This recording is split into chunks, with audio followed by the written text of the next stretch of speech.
bien esto como congestionado y eso.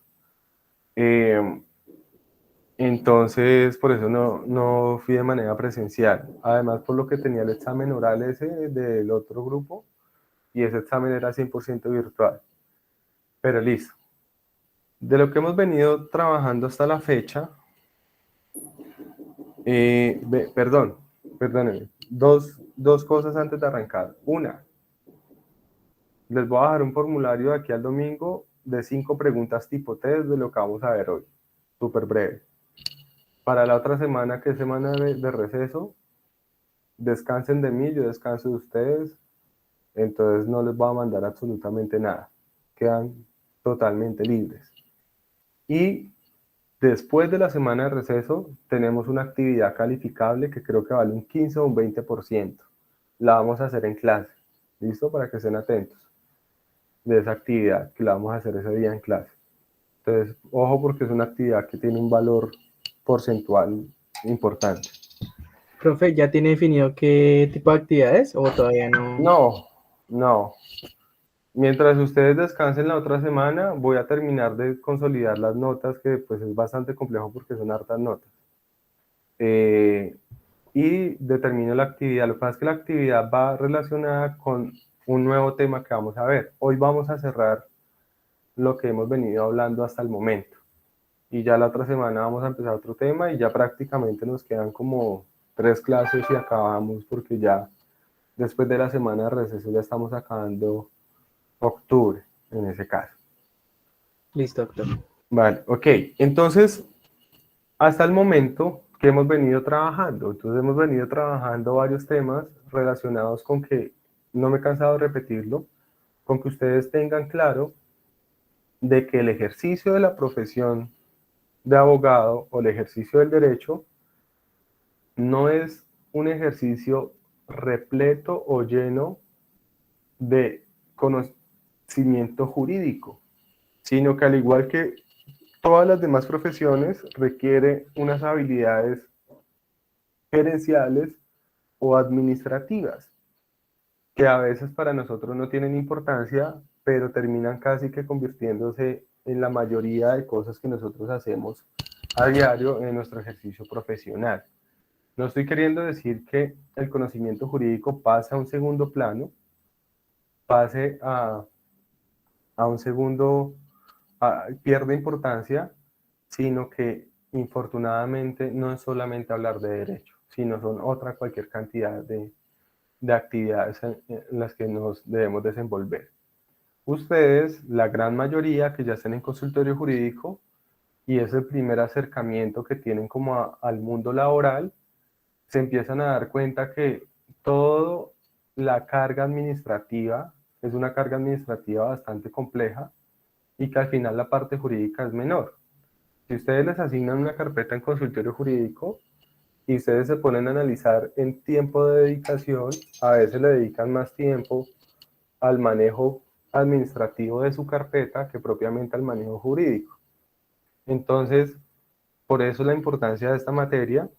Y una consigna que hemos hecho desde el comienzo es señalar que el derecho no puede ser asimilado a una actividad comercial, pero el ejercicio del derecho sí sí debe comportarse de alguna forma como se comporta una empresa, bajo ese modelo organizado y bajo ese modelo de planificación y planeación que lleva el éxito a las empresas. Las empresas no pueden ser desordenadas, no dejan nada al azar, no suelen ser procrastinadoras y las empresas no suelen ser especialmente, pese a que son personas jurídicas, no pueden ser entes que están improvisando, sino que todo lleva una especial planificación. Así se debe uno comportar en el ejercicio del derecho, independiente del ámbito en el que nosotros nos estemos moviendo o nos estemos desempeñando como abogados. Entonces, con base en eso, hemos venido hablando de estructuras jerárquicas, hemos venido hablando de niveles gerenciales, hemos venido hablando de modelos de trabajo en equipo, de networking, de marketing jurídico, de lo que tienen que ver la implementación de las tecnologías en el ejercicio del derecho. Hemos venido hablando de gestión documental, de gestión financiera, de gestión presupuestal y demás. Que yo creo que hoy en día, con todo lo que hemos hablado y con todos los videos que les he mandado a ustedes de los españoles, pues se dan cuenta que el ejercicio profesional es un ejercicio en el cual requiere un comportamiento empresarial. Creo que la idea está clara en ese sentido. Por eso es donde reitero que a veces no vale solamente con tener un conocimiento 100% jurídico, sino tener otra serie de actitudes o competencias que sirven de mucho en el ejercicio profesional, en ese caso. Hay empresas en las que de pronto les interesa a alguien que no tenga todo el conocimiento porque ellos le enseñan, pero que sí tenga unas competencias que ayude a que sea eficiente en el trabajo. A de pronto tener una persona que se las sabe todas, pero que no da resultado. Entonces todos esos aspectos entran a analizar o a revisar en la práctica. Bajo ese entendido, todos esos temas que hemos venido trabajando, la idea es consolidarlos en 10 puntos. Yo quiero que consolidemos todo lo que hemos venido hablando en 10 puntos o en 10 criterios principales de lo que tenemos. Sobre esos 10 criterios prácticamente se basa las preguntas que le voy a hacer tipo test en lo que les voy a enviar. Esos criterios, digamos que resumen casi todo lo que es casi, o sea, resumen casi todo lo que hemos visto hasta el momento, no al 100%, pero sí hacen una gran, logran concretar en gran parte lo que hemos venido trabajando en ese caso. Aclaro, esos 10 puntos son 10 puntos que yo tomé de un libro, de una doctrina, en donde pues se trabaja todo el tema de manejo de despachos judiciales, todo el tema de gestión empresarial del derecho, y pues me parecieron acertados, entonces creo que es bueno que concretemos o lleguemos a unas conclusiones con base en eso. Entonces ahí la idea es ver esos 10 puntos. Yo creo que no hagamos break y le damos de largo hasta que acabemos los 10 puntos y acabamos pues antes, en ese caso. Entonces, perdón, coloco acá la presentación y en la presentación vamos concretizando esos 10 puntos en ese evento.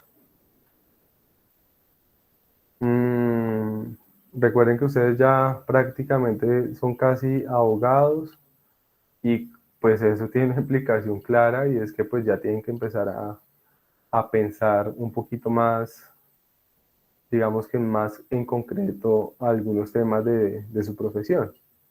Ya no es que empiecen a preocuparse, pero sí deben empezar ya a, a plantearse algunas cosas en ese sentido. Entonces, vamos punto por punto. Yo elimino acá y me apoyo con esto.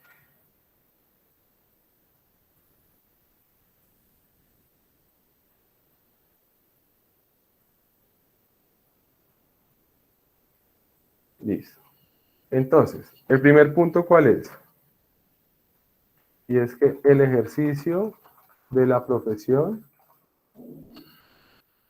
existe por y para el cliente. ¿Qué significa eso? ¿O a qué hace referencia esa situación? Recuerden que todo eso es con una visión de carácter empresarial. Entonces, cuando decimos que el ejercicio de la profesión existe por y para el cliente, no estamos haciendo referencia a ese adagio popular de que el cliente siempre tiene la razón. No es eso, sino que a lo que estamos haciendo referencia es que nosotros ejercemos el derecho con la finalidad o con la visión siempre de estar pensando en el cliente, en ese caso. O sea, la razón de ser de nuestro ejercicio profesional es el cliente. Pero ¿por qué razón? La razón de nosotros debe ser el cliente. ¿Por qué creen ustedes? Bueno, bajo el contexto de cliente interno y de cliente externo, ¿no? ¿Por qué creen que la razón de ser debe ser esa?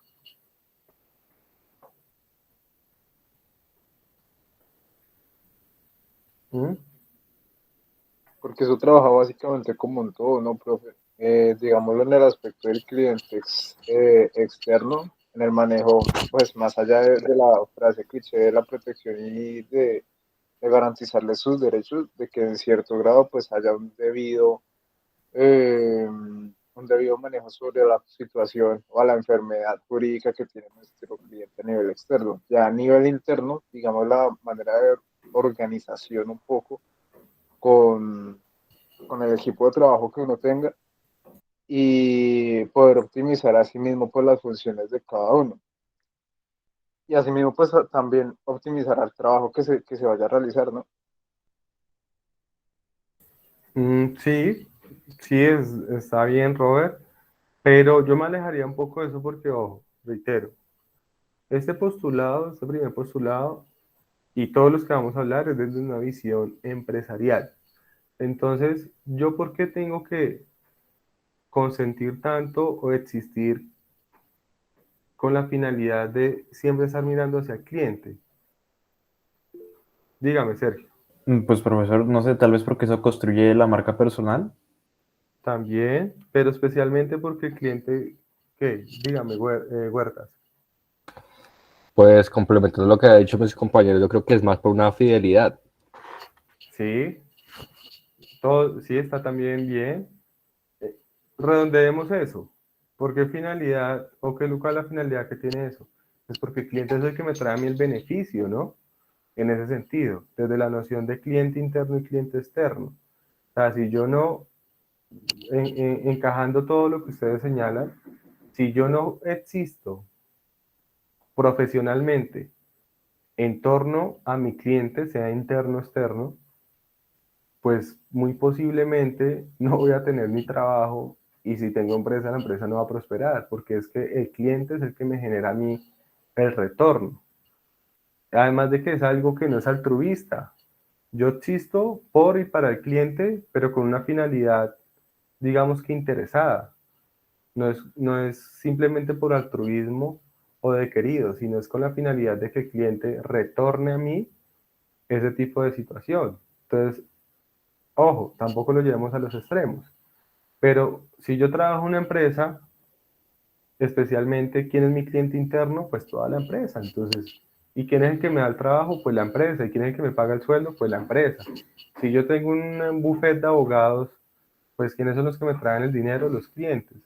Entonces, si yo no existo con la finalidad de estar hacia ellos, pues simplemente en ese caso afectar el cliente es afectar ese beneficio que gira en retorno. Pongo un ejemplo en el caso de ustedes.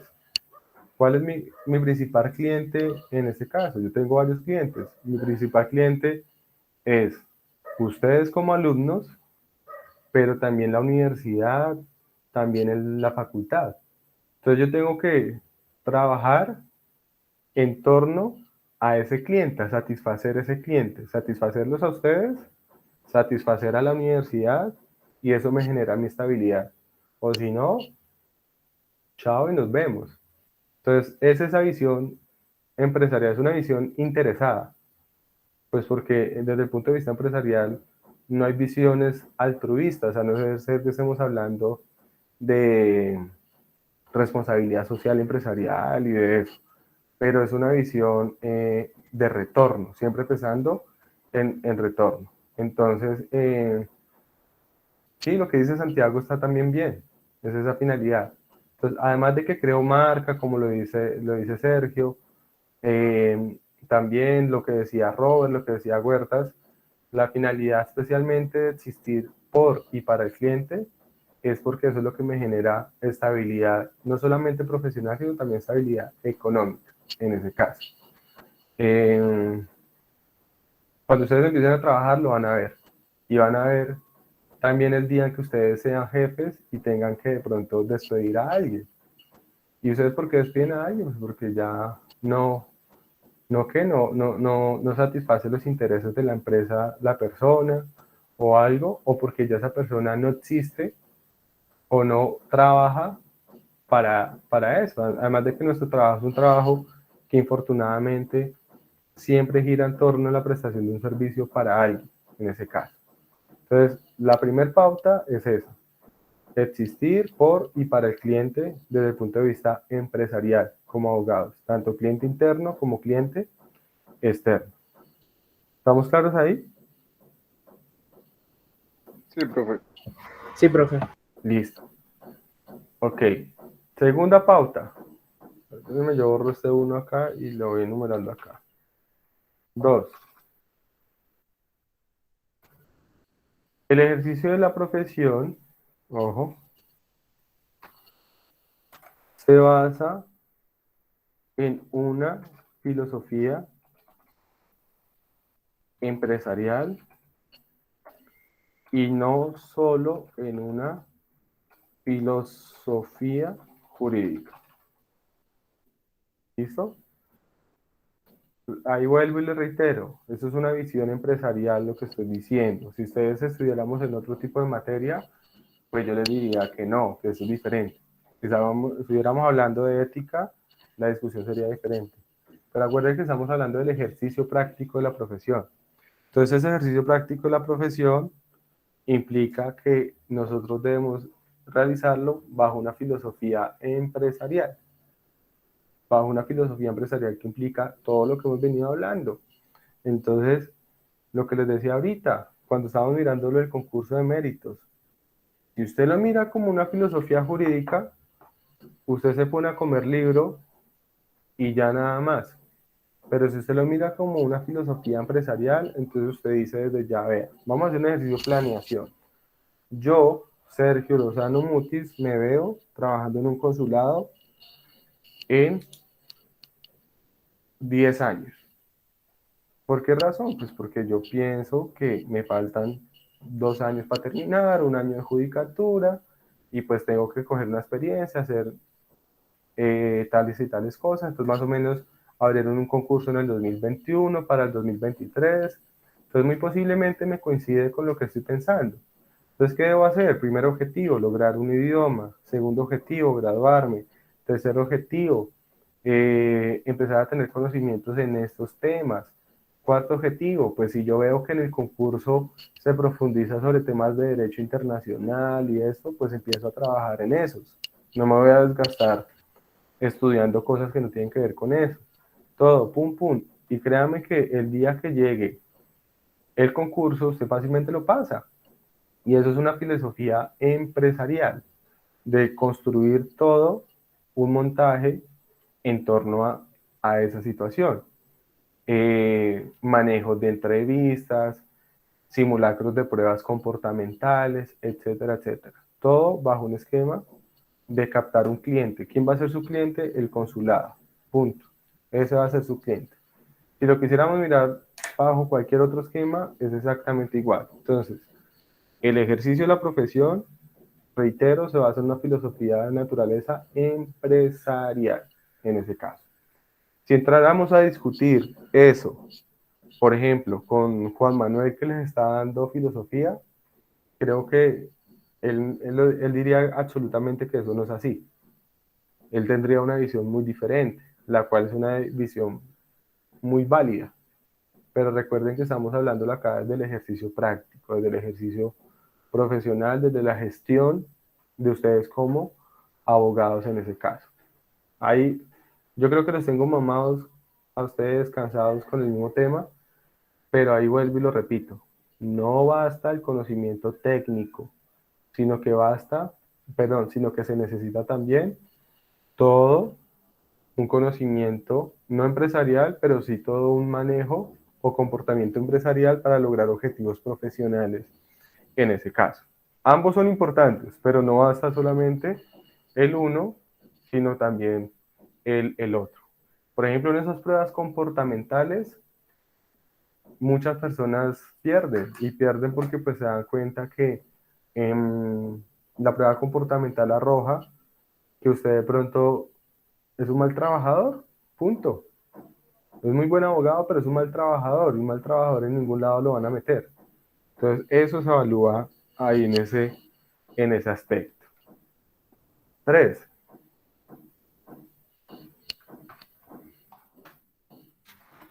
El 3 nos habla de que el ejercicio del derecho, perdón,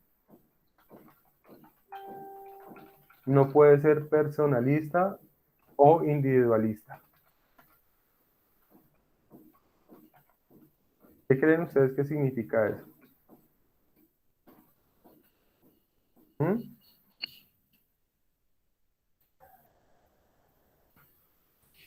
Pues a grandes rasgos que no todo lo puede hacer uno. Sí, perfecto. ¿Qué más?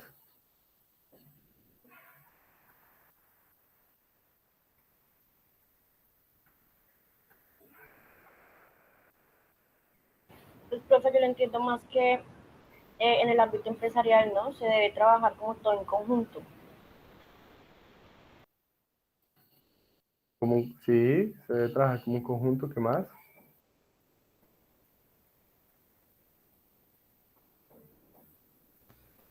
Pues yo creería que es la división del trabajo, ¿no? Ok, está bien. Yo creo que la tienen clara. Dígame, Galindo. Pues, doctor, partiendo de la idea de que debe haber gestión, debe haber administración y todas estas, digamos así, todas estas cositas que se deben ajustar a la profesión del derecho, es muy difícil que exista o que el ejercicio del derecho sea personalista. En ese caso, como lo mencionaron nuestros compañeros, Juan Felipe creo que habló ahorita y la otra compañera, debe haber una repartición de trabajo o una división del mismo. Ok, Galindo, perfecto. Entonces acá hagamos varias aclaraciones. Ojo. La primera aclaración, ¿cuál es? En ese caso. Y eso suena más a un ejercicio de coaching, pero yo les dije desde un principio que esa materia era más como un conversatorio con ustedes. Hay algo muy importante que ustedes tienen que empezar a adquirir a medida que se va creciendo: humildad profesional. Y la humildad profesional se basa en muchos aspectos, y créanme que eso es muy importante en el ejercicio, no solamente profesional, sino de la vida, tener humildad profesional. Hay profesionales que tratan mal a todo el mundo, que creen que son los únicos que saben, etcétera, etcétera. Y en ese sentido, pues eso implica que se empiecen a dar ejercicios personalistas o individualistas donde los abogados creen que solamente ellos pueden hacer las cosas o que son indispensables para todo. Entonces van a dar cuenta que en la vida profesional nadie es indispensable. A una empresa un empleado le renuncia, al otro día contratan otro. En una empresa alguien se muere, al otro día tiene su reemplazo. Entonces, eso es totalmente falso, pensar de que alguien o una empresa va a depender de nosotros desde el punto de vista profesional o empresarial. Siempre podremos ser reemplazados. Segundo, no todo gira en torno a nosotros, que eso es un tema también que se empieza a ver en ese caso. Y normalmente, siempre el ejercicio de nuestra profesión requiere un ejercicio colectivo, no personalista o individualista.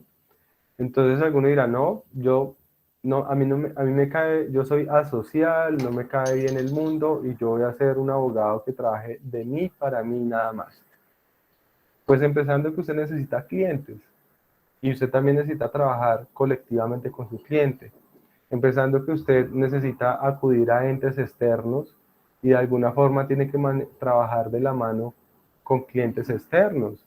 Por ejemplo, yo puedo tener mi equipo de trabajo y trabajar con mi equipo de trabajo, pero también tengo que trabajar con los juzgados, que no son mi equipo de trabajo, pero de alguna forma tiene que haber una sinergia con los juzgados para que todo fluya.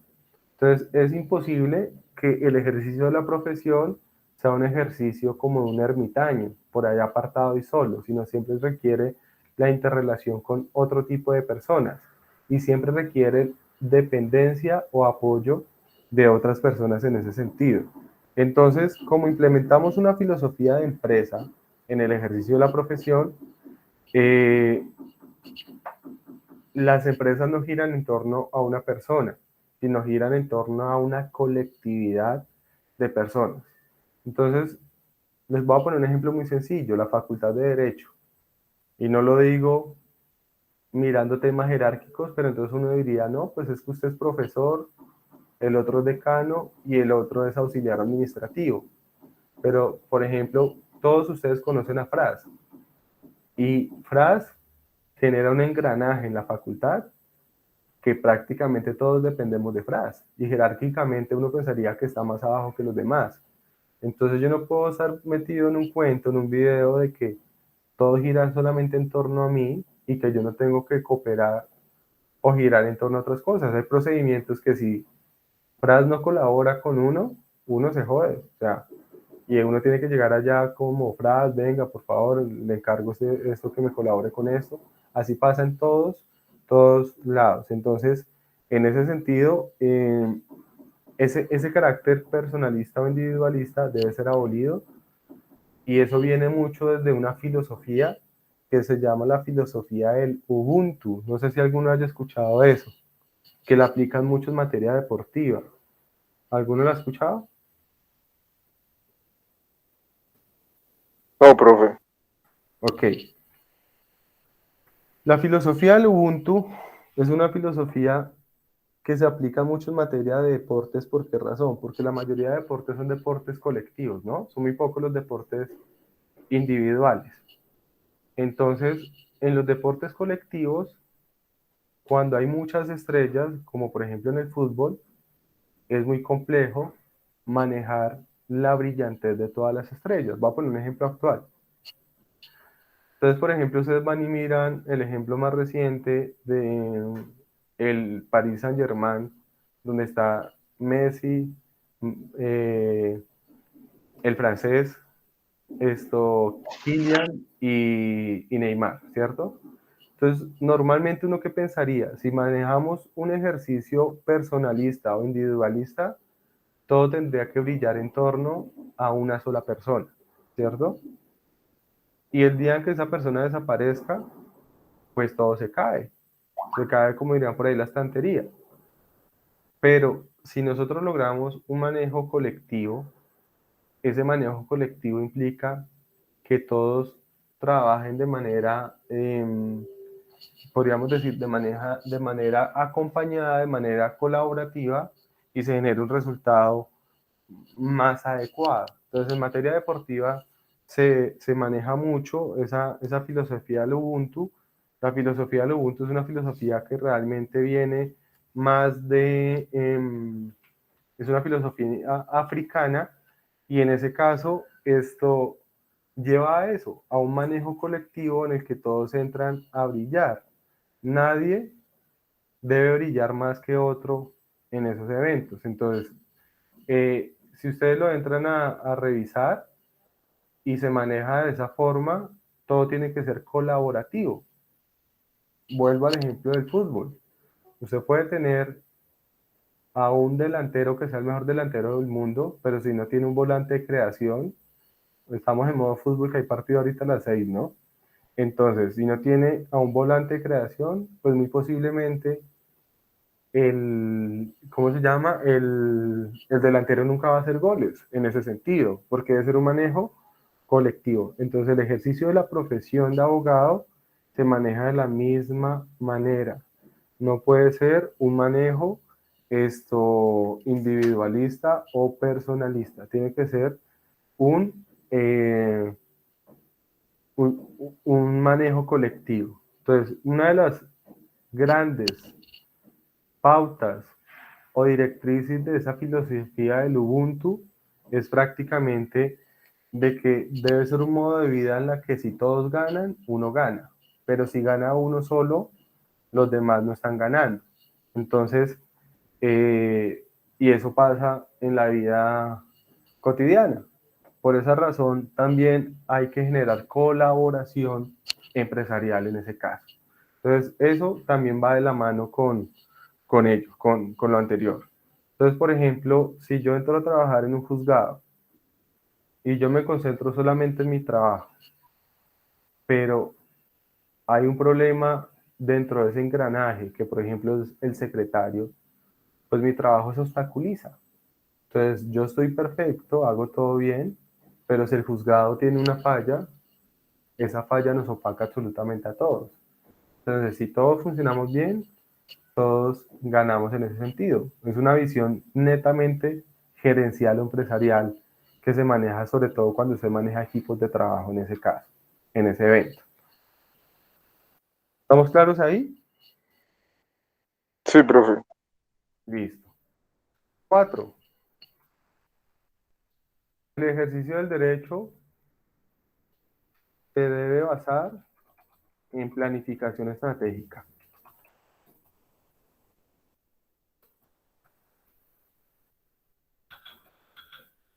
Ok.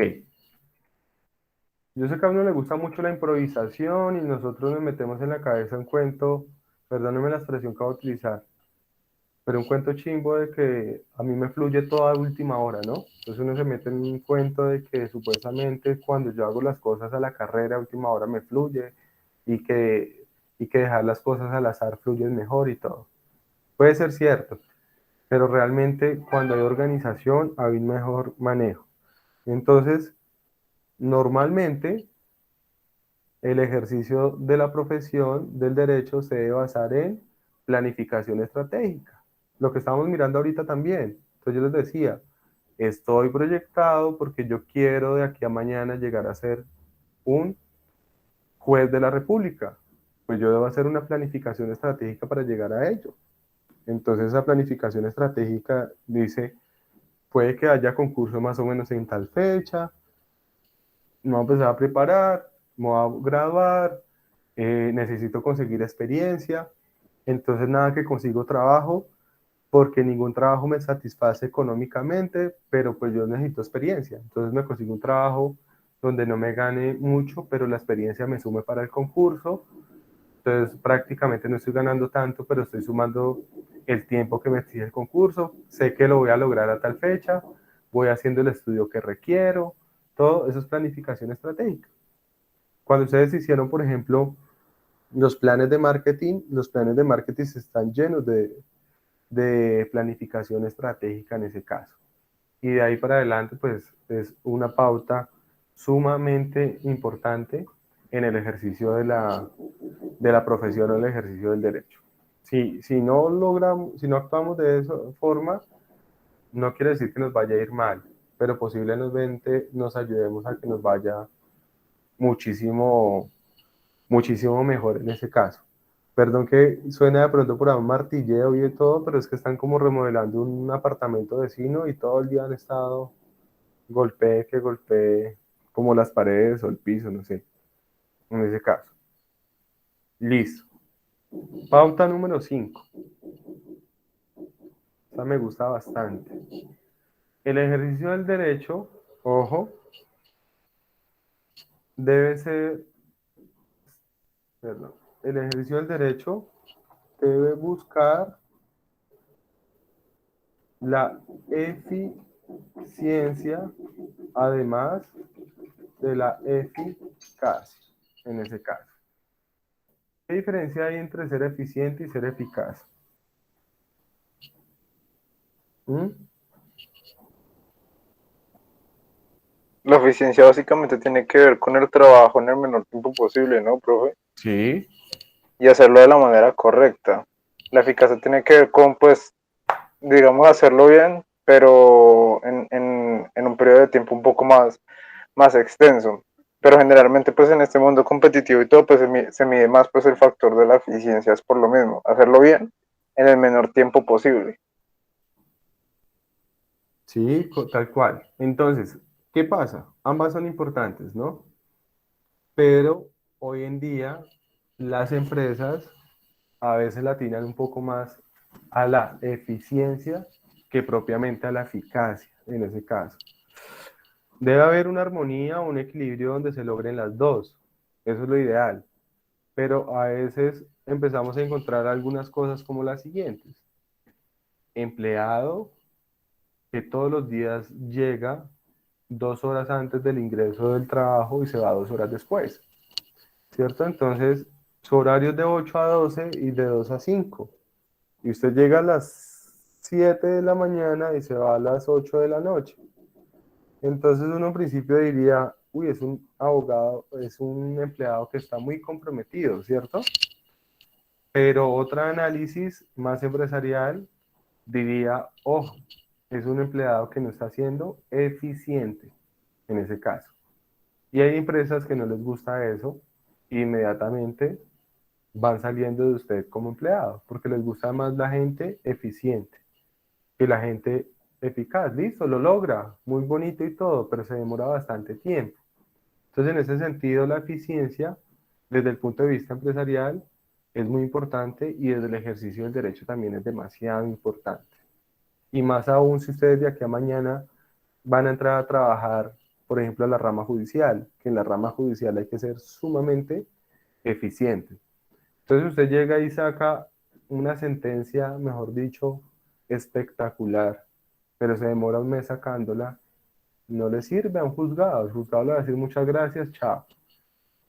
Porque el juzgado que tiene, ustedes van a verlo cuando empiecen a trabajar. El juez le va a decir, necesito que semanalmente me saque tantos autos y tantas sentencias. Entonces usted dice, uy, pero ¿cómo así? Sí, necesito que usted sea eficiente. Y la eficiencia implica practicidad, en ese caso. Ojo, no estoy hablando de que eso se convierta en un tema de hacer mal el trabajo, dejar de ser eficaz, sino de optimizar el tiempo para lograr el resultado en un menor tiempo posible en esos eventos. Tratemos de manejarlo con un ejemplo. En el caso del manejo de la eficiencia. Cuando ustedes litiguen, o ustedes que ya están en consultorio, ustedes empiezan a darse cuenta de que uno normalmente en el ejercicio del derecho vive con algo que le respira a uno en la nuca a toda hora, que es ¿qué?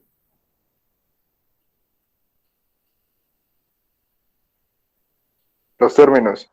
Los términos, tal cual, ¿cierto?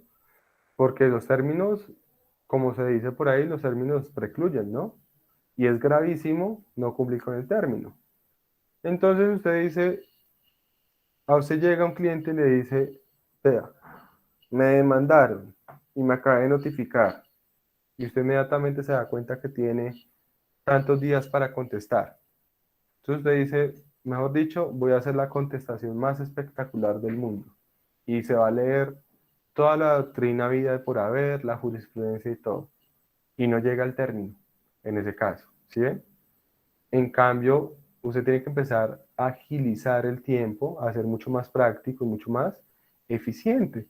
Eso es tan marcado que hoy en día se discute, sobre todo en la rama judicial, de cara a los jueces o a los despachos judiciales. ¿Por qué razón? Porque ¿qué diferencia hay de los términos que aplican para las partes procesales a los términos que aplican para los despachos judiciales? ¿Qué diferencia hay entre los unos y los otros?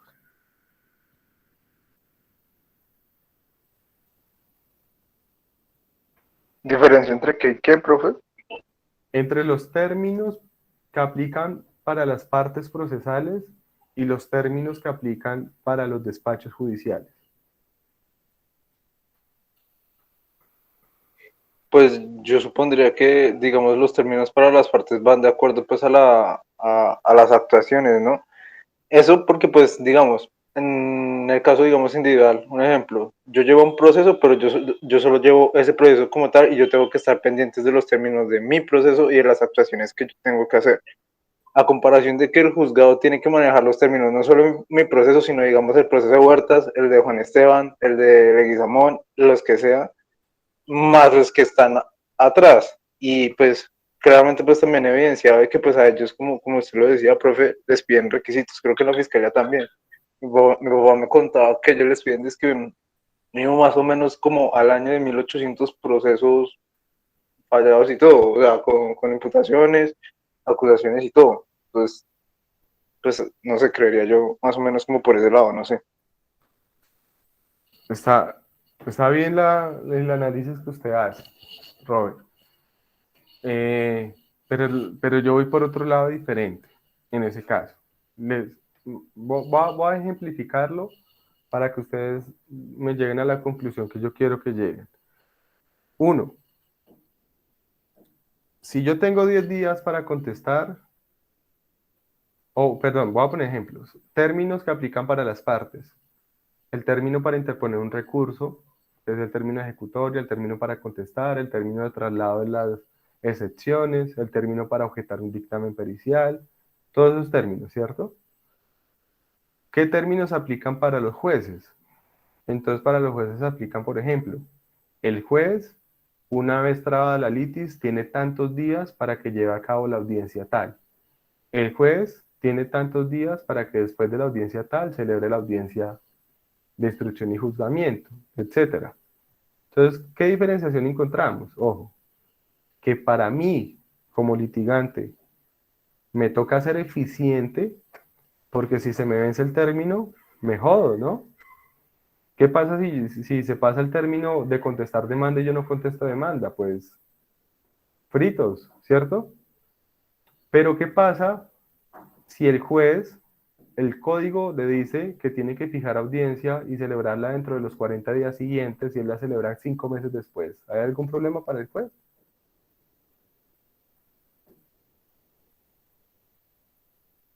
¿O no? Sí, yo creería que sí, ¿no, profe? No, no hay ningún problema. No tiene inconveniente con eso. Yo tuve una audiencia la semana pasada, por eso no les pude dar clase, y me fijaron audiencia de pruebas, era audiencia inicial para febrero del otro año. Y el código dice que es en 40 días que se debe practicar. ¿Qué es lo que pasa? Los términos no precluyen para el despacho. Ahí está la diferencia. ¿Y eso qué hace? Que el despacho deje de ser eficiente como tal. No pierda eficacia, pero pierda eficiencia. ¿Por qué? Porque ese tema del tiempo, la flexibilidad en el tiempo le permite manejar, em, manejar un tiempo que él quiera. Entonces, por ejemplo, desde el punto de vista procesal se ha discutido si para lograr eficiencia en la prestación del servicio de justicia en Colombia, deberían los términos también tener una sanción para los jueces cuando no se cumplen. Por ahí se ha logrado colocar algunos, como en materia de tutela, o por ejemplo, en los juzgados, en los procesos civiles, si el proceso no logra tener sentencia en tanto tiempo, ahí puede haber unas sanciones, pérdida de competencia y demás.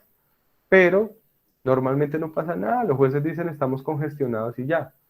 Entonces hay algunos que dicen es preferible cantidad en lugar de calidad. Y hay algunos que dicen no, eso está mal, es mejor calidad que cantidad. Entonces calidad es que eficacia, cantidad es eficiencia. Entonces ahí se genera la discusión. Pero para las empresas se tienen que lograr las dos, cantidad y calidad en ese tiempo. Optimización de tiempo y resultados adecuados. Si ustedes de aquí a mañana empiezan a trabajar en una empresa privada, van a sufrir eso en carne propia. Allá es produciendo, o sea, eso no es, ahí, entonces hay que volverse eficiente en ese caso. ¿Listo? ¿Claro, Di? Sí, profe. Listo, perfecto. 6. Además de que la eficiencia ayuda a solucionar problemas mucho más rápido que a veces que la eficacia, en ese caso. 6. El ejercicio del derecho requiere formación integral. ¿Qué quiere decir que requiera formación integral el ejercicio del derecho? Pues de que al abogado del siglo XXI no es un abogado que se puede quedar simplemente en los conocimientos jurídicos, sino que también tiene que avanzar hacia conocimientos empresariales o administrativos. Por esa razón, ustedes ven en la práctica jueces realizando cursos o estudios de manejo de personal. Y uno dice, pero ¿por qué razón? Pues porque el juez es un gerente prácticamente en su juzgado, en su despacho judicial. Entonces, en ese sentido, empieza a tener la necesidad de saber manejar personal. Uno dice, pero un juez que vas aprendiendo de coaching, pues porque tiene que hacerle coaching a los empleados del juzgado, tiene que tener tacto. Yo conozco abogados que son excelentes y se están dando muy mala vida porque no saben manejar personal o un despacho judicial, un juzgado. Entonces la gente no le hace caso, la gente no le respeta, la gente se queja, todo, pero es por un mal manejo empresarial en ese sentido. No logran ser líderes. Entonces a veces uno los ve estudiando temas de liderazgo, temas contables, todo. ¿Por qué? Porque se necesita un conocimiento interdisciplinario. Eso quiere decir que en el ejercicio de nuestra profesión y nuestra formación debe crecer de manera horizontal, pero de manera vertical, pero también de manera horizontal.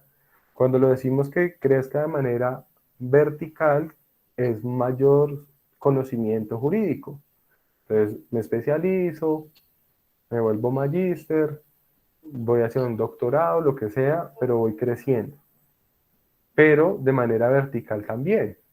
Entonces, yo no hago nada con ser doctor en derecho, tener doctorado, todo, si no sé otros temas de manejo administrativo gerencial. Ahí es un conocimiento vertical. Empiezo a abrirme hacia otro tipo de áreas y demás. Por ejemplo, si yo soy decano, pues el decano tiene que empezar a aprender de qué? De pedagogía, de manejo de universidades, todo eso. Entonces uno ve que por allá después termina el decano haciendo unos estudios en pedagogía universitaria. O, por ejemplo, uno porque ve a los abogados por allá haciendo un MBA, un máster en administración, porque de pronto requieren un conocimiento más gerencial o empresarial. Entonces el ejercicio del derecho, reitero, requiere formación integral, es decir, no solamente en temas jurídicos, sino en temas interdisciplinarios, en ese caso.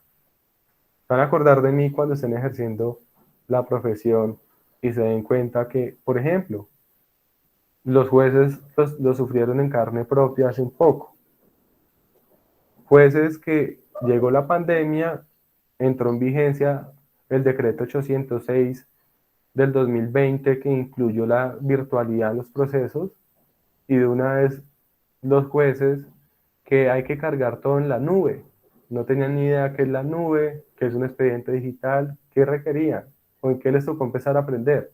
Aprender a manejar Excel, aprender a manejar qué es un Drive, qué es un expediente digital, todo eso. Y eso es un conocimiento que no tiene nada que ver con el mundo jurídico, sino es un conocimiento de otras áreas, pero hay que conocerlo en ese detalle, en ese caso. Punto 7.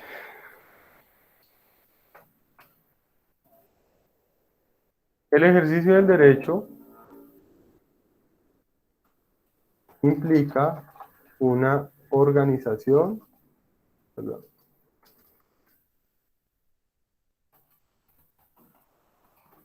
centralizada y profesionalizada.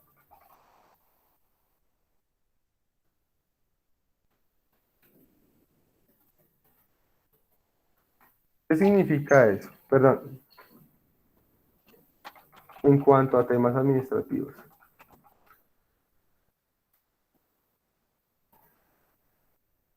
¿A qué va este punto?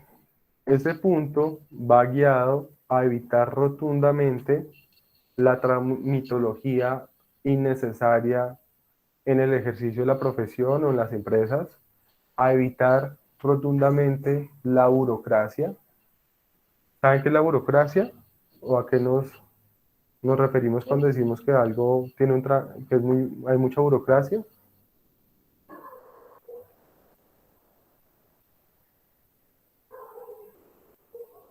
¿Mm? Porque hay muchas formalidades.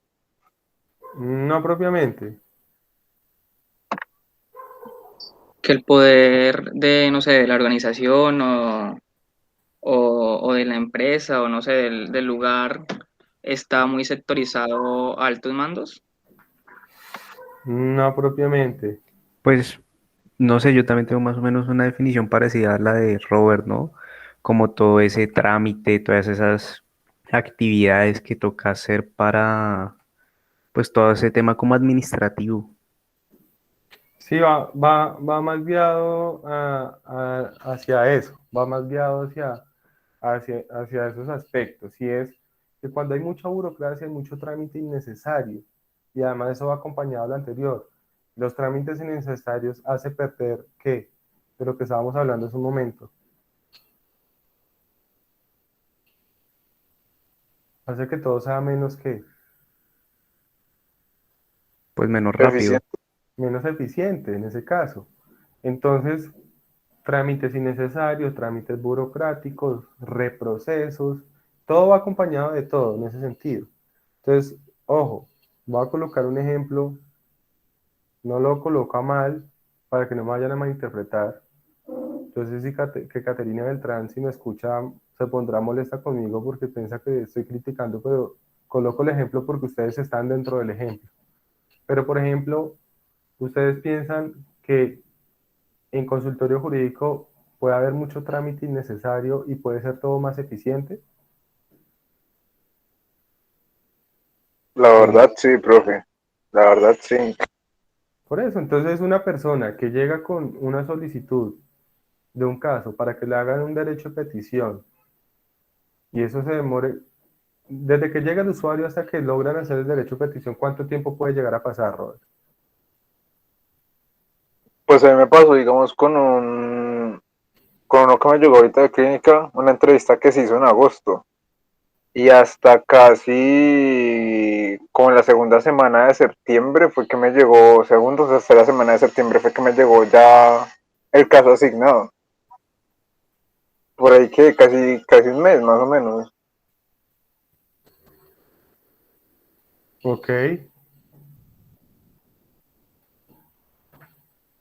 Entonces, vea, si ustedes se dan cuenta, todo- toda esa terminología puede tener una finalidad pedagógica y para pues el proceso de aprendizaje. Pero si ustedes se dan cuenta, hay cosas que se puede optimizar el tiempo.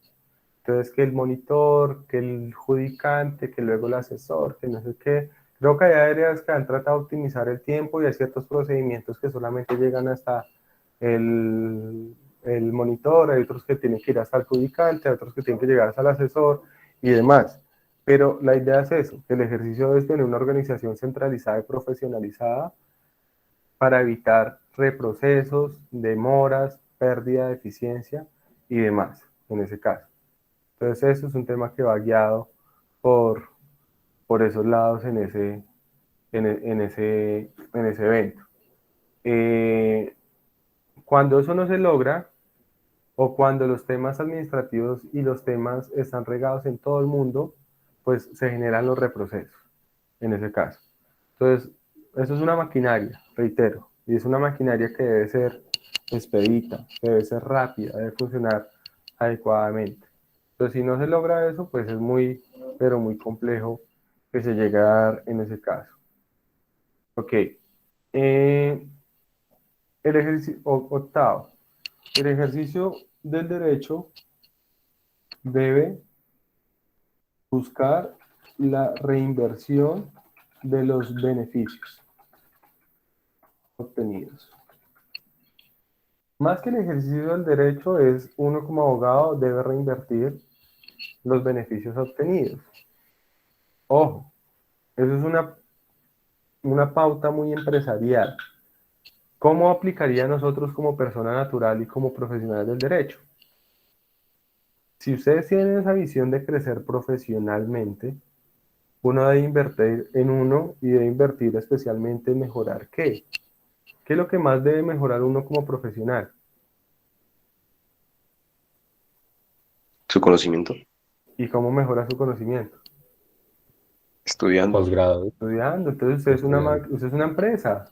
Entonces Juan Felipe Huertas es una empresa. Entonces Juan Felipe, hagamos una comparación. Si Juan Felipe Huertas es una persona jurídica y es una empresa, tiene que reinvertir en qué? Infraestructura, maquinaria, instalaciones y demás. Pero si Juan Felipe no es una empresa, sino es un profesional, tiene que invertir en ¿qué? Conocimiento, posgrados. ¿Por qué? Porque eso tiene un retorno. O sea, uno tampoco lo hace de gratis. Puede que uno lo haga por gusto también, pero eso tiene un retorno. ¿Y tiene un retorno qué? Económico. Pues yo hago un posgrado pensando en que si me gano tanto con el posgrado me puedo ganar más. Algunos dirían, pero si usted está en el sector público, eso no le genera nada. Me explico. Si yo ya soy juez civil municipal y yo hago un posgrado, no me va a subir el sueldo. Mi sueldo va a seguir igual. Pero de pronto yo no lo estoy haciendo con la visión de que me suba el sueldo dentro del cargo que tengo, sino con la visión de ir sumando para lograr aplicar posteriormente a otro tipo de cargo. Soy juez municipal, ahora quiero ser juez circuito o magistrado. Entonces, en ese sentido, invierto en estudios porque los estudios me suman puntaje en el concurso. O si estoy en una empresa privada, es posible que por tener ciertos estudios me generen una posibilidad de ascenso. Entonces, hay que reinvertir los beneficios obtenidos. ¿Cuáles son los beneficios obtenidos? Pues el pago que tiene uno por sus servicios profesionales, sea como asalariado, sea como independiente, en ese caso. Entonces se van a enfrentar a una situación muy, pero muy difícil o muy compleja, que nos pasa a todos, y después también uno empieza a tener una disyuntiva entre invertir en uno como profesional o invertir uno como persona. Entonces, ejemplo, o hago la maestría que vale 30 y tantos, casi 40 millones de pesos, o me compro un carro. Entonces dice, pues bacán, un carrito, todo, ¿qué hago? O me la compro, no, o me endeudo para lo uno o me endeudo para lo otro. Entonces hay una disyuntiva que empieza a manejarse con una visión de proyección empresarial en ese caso. Ahí es una decisión compleja o difícil, pero pues por eso es un manejo más empresarial. Entonces puede que usted diga, ojo, pues no, invierto en la maestría con la visión de que eso me va a hacer que en tanto tiempo me pueda estar ganando unos 2 millones de pesos más. Y ya ganándome eso, pues invierto en un carro que quiero comprar o algo. Entonces es un manejo que las empresas determinan en reinvertir, porque yo reinvierto es para obtener mayor ganancia, mayor retorno en ese caso. Entonces en el ejercicio del derecho funciona exactamente igual en ese caso. Ok. La 9 es una en la cual yo creo que no nos vamos a centrar mucho, y es que el ejercicio del derecho requiere aplicación de las tecnologías. ¿Por qué no voy a hablar mucho de eso? Pues porque creo que es un tema que hablamos muy recientemente y para nosotros es claro en ese caso. O sea, desde el punto de vista empresarial, ¿qué es lo que se analiza? Que hoy en día las empresas no pueden ser apáticas a la transformación digital. Desde el punto de vista del derecho, ¿qué tenemos que también decir? Pues de que no solamente el derecho, sino que las profesiones hoy en día tampoco pueden ser ajenas a la virtualidad o a las tecnologías. Entonces, eh, en ese sentido, prácticamente todo va guiado a que nosotros, va guiado muy con lo que hablábamos hace un rato, debemos que hacernos más cercanos cada vez a los temas tecnológicos en ese sentido. Es una realidad en ese caso. Hoy estamos en el mundo de las aplicaciones, estamos en el mundo del internet. Hace 2 días estábamos que nos tirábamos por una ventana porque no teníamos redes sociales, etcétera. Entonces eso implica que el ejercicio de todo va acompañado de el auge de las tecnologías. Y la última, la 10. El ejercicio del derecho implica una visión ética, pero ojo, empresarial. ¿Por qué hago la aclaración de que sea empresarial? Bueno, yo no sé, la mayoría de ustedes está viendo ética con Juan Manuel, o con quién lo están viendo. Sí, señor. Ok. Lo que pasa es que la ética es un tema muy, muy gaseoso. Es un tema muy... Algunos dirían que no, que es un tema muy concreto. Pero quienes lo hablan con Juan Manuel se han dado cuenta que es un tema que, por ejemplo, desde la filosofía es bien complejo. Entonces, voy a decir algo que es desde mi óptica. Desde mi óptica podríamos hablar que hay varias éticas. ¿Qué es lo ideal? Que uno maneje una ética integral. O sea, todas las éticas uno las tenga. Pero, por ejemplo, hay una ética inicialmente que es la ética que va muy arraigada a la moralidad y a un comportamiento ético como persona, como ciudadano, que es muy diferente al comportamiento ético que uno debe tener como profesional. Y por ejemplo, acá hago el dualismo. Una cosa es la ética que debo tener yo como Joan Camilo Castellanos y otra es la ética que debo tener yo como abogado. ¿Por qué razón? Porque la ética como abogado, si ustedes la miran, yo creería que Juan Manuel no está de acuerdo conmigo en esto, la ética como abogado va arraigada a un código de deontología ética, a un código ético del abogado, a una normatividad que me establece los comportamientos que deben ser éticos o no. Entonces hago un ejemplo que puede sonar morboso, pero para que me entiendan. Si yo tengo amante, ¿eso sería un comportamiento ético o antiético?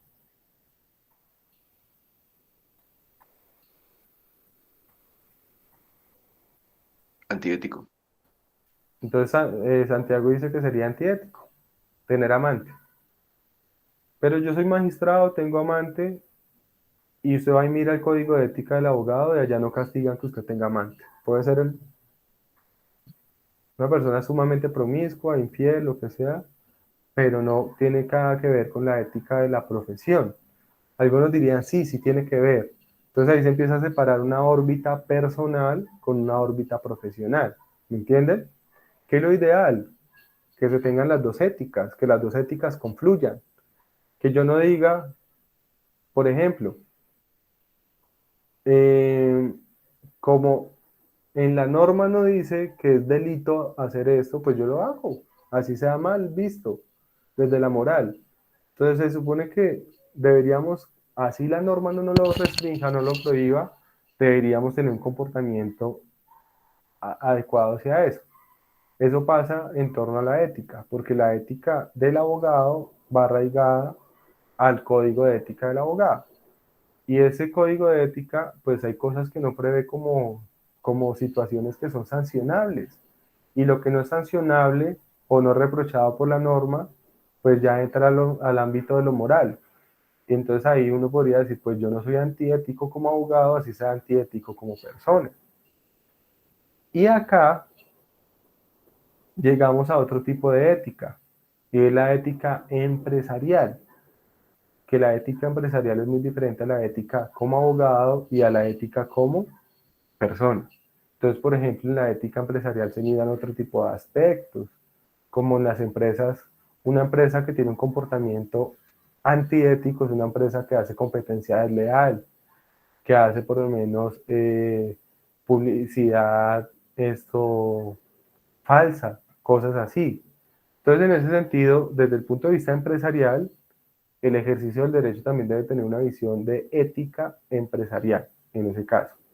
Y la ética empresarial, pues implica no solamente aspectos de competencia, aspectos de clientes, de consumidor, sino aspectos relacionados con un comportamiento correcto con los demás profesionales. Dime, Ángela.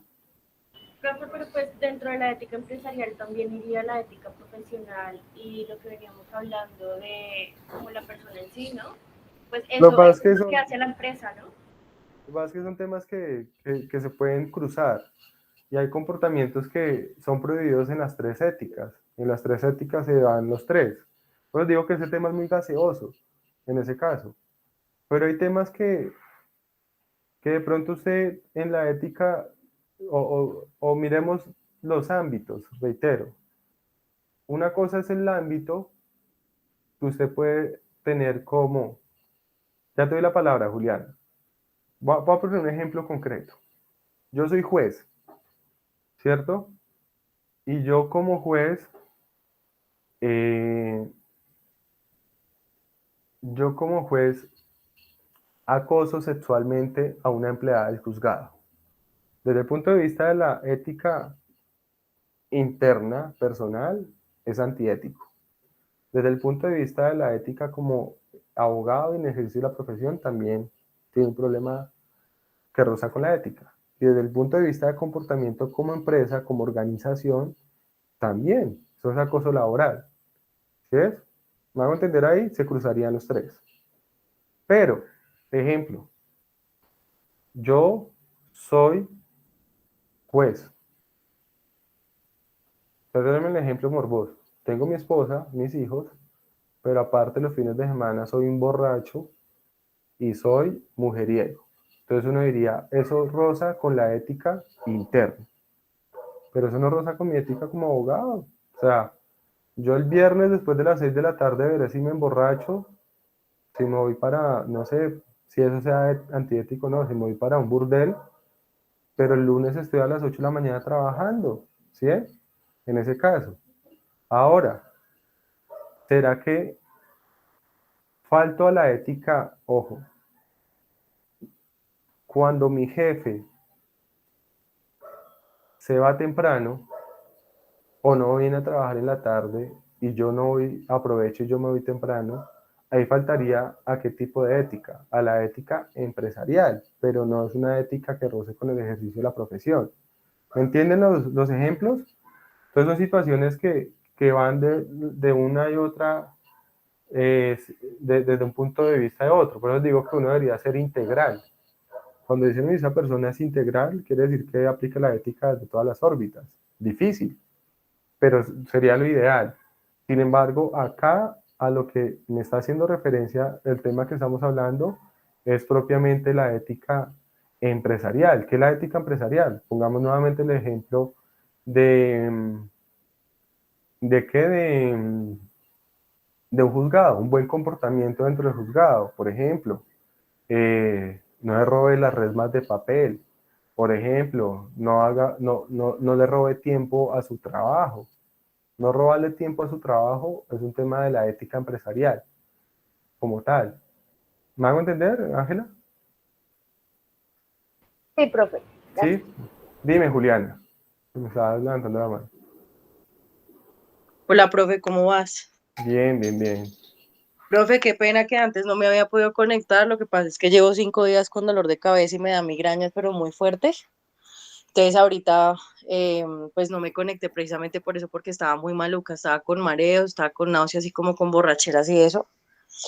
Entonces estaba ya a punto de irme para urgencias, pero ya, gracias a Dios, pues ya vino una enfermera y me inyectó, entonces voy a ver qué se me pasa y por eso fue que volví a ingresar. Qué pena, profe, por no haberme Ay, no, conectado no al te principio. preocupes. No te preocupes. Yo creí que era que ibas a hablar algo de lo que estábamos acá mencionando. No Ah, te no, profe, preocupes. por disculparme Sí, porque no había podido entrar, no, sí. no había podido ingresar, profe, qué pena. Tranquila, no te preocupes. Ok, entonces, reitero, como lo estamos mirando desde la órbita empresarial, pues acá aplica que el ejercicio de la profesión requiere una ética empresarial en ese sentido, en ese caso. Lo reitero, si ustedes van y miran la ética que les enseña Juan Manuel, es una ética muy importante, pero es una ética mucho más amplia, ¿no? No sé, los que ven con Juan Manuel ética, incluso una ética que es dura de digerir en ese sentido. Entonces, él los tiene leyendo por ejemplo, la ética nicomaquea y esos textos, ¿o no? ¿No? ¿Cómo, profe? Perdón. Que les decía que eso se aleja mucho entonces de la ética normal, que por ejemplo, la que ustedes ven en ética con Juan Manuel, que por lo menos no sé si él los tiene leyendo la ética nicomaquea y otro tipo de textos, que son unos textos bien densos, ¿o no? Más que todo la moral kantiana, el utilitarismo y la moral aristotélica. Ok, pues, me imagino que es denso el tema, ¿no? Con eso. Sí, también. Ok, listo, perfecto. Listo, entonces vean que la idea era recapitular casi todo lo que hemos visto hasta el momento en esas 10 pautas. Esa era la idea como de la clase de hoy. Y reitero, ya la próxima clase, que sería después de la semana de receso, ya vamos a iniciar un tema que tiene que ver con gestión empresarial, pero se aparta un poquito de todo, o sea, todo lo que veníamos hablando ahorita iba como todo engranado. Entonces, por eso quería cerrar el día de hoy con esas 10 pautas que me parecieron interesantes que encontré en la doctrina. Y pues, entonces quedó pendiente de enviarles un formulario para llenarlo aquel domingo. Son 5 preguntas tipo test, no más, fáciles de lo hablado hoy. Yo creo que las responden solamente leyendo las preguntas, ya te saben la respuesta. Y pues ya nos veríamos entonces después de la semana de receso. ¿Listo? Profe, ¿puedo hablar contigo un momento, por favor? Sí, claro, Ángela, no hay problema. Muchas gracias, profe, gracias. Listo, vale, que les va muy bien. Hasta luego, profe, gracias. Bueno, vale.